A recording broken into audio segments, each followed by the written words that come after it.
আমরা এখন ঋষভে আছি। আজকে সকালবেলা ঘুম থেকে উঠে এত ভালো কাঞ্চনজঙ্ঘা দেখতে পেয়েছি। 5টায় ঘুম থেকে উঠলাম, তখনই পুরো ক্লিয়ার ছিল। আর এত ভালো ভিউ দেখা গেছে, এখনও দেখা যাচ্ছে। এখন 7টা বাজে, এখনও মোটামুটি ভালোই দেখা যাচ্ছে। তবে সকালবেলার ভিউটা খুব ভালো ছিল।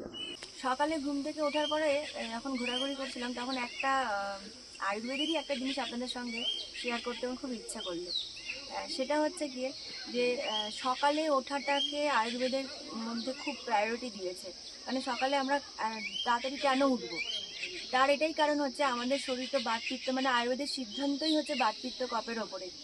তো বাতপিত্ত কফ আমাদের সারাদিনে কখনো কম কখনো বেশি থাকে।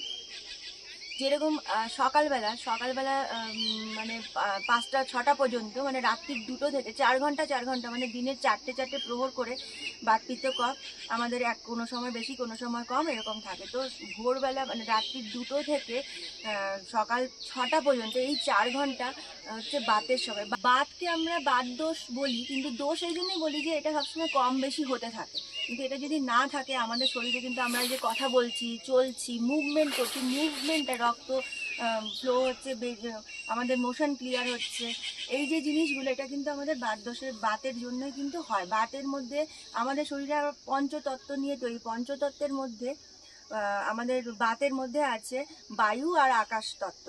বায়ুর যে নেচার সেটা কি হচ্ছে, সেটা হচ্ছে যে মুভ করা, কোনো কিছুকে এগিয়ে নিয়ে যাওয়া। তো সেটার জন্য আমাদের কি হয়, বাত দোষ যখন আমাদের মানে ভালো থাকে, সেটা হচ্ছে রাত্রির 2টো থেকে 6টা পর্যন্ত। সেই জন্য ভোরবেলা যদি আমরা ঘুম থেকে উঠি, আমাদের কিন্তু মোশন ক্লিয়ার হবে। যাদের কনস্টিপেশন থাকে তাদের জন্য এটা কিন্তু একটা টিপস। তারা কিন্তু সকালবেলা যদি ঘুমিয়ে থাকেন, তাদের কিন্তু কনস্টিপেশন ঠিক হবে না। ওই জন্য আয়ুর্বেদে বলা আছে যে সকাল সকাল ঘুম থেকে উঠতে, ভোরবেলা। তো 4টে 5টা 6টা এই সময় যদি আমরা ঘুম থেকে উঠি আর তারপরে যদি একটু এক্সারসাইজ করি, তাহলে কিন্তু আমাদের মানে খুব ভালো মতন করে পেট পরিষ্কার হবে।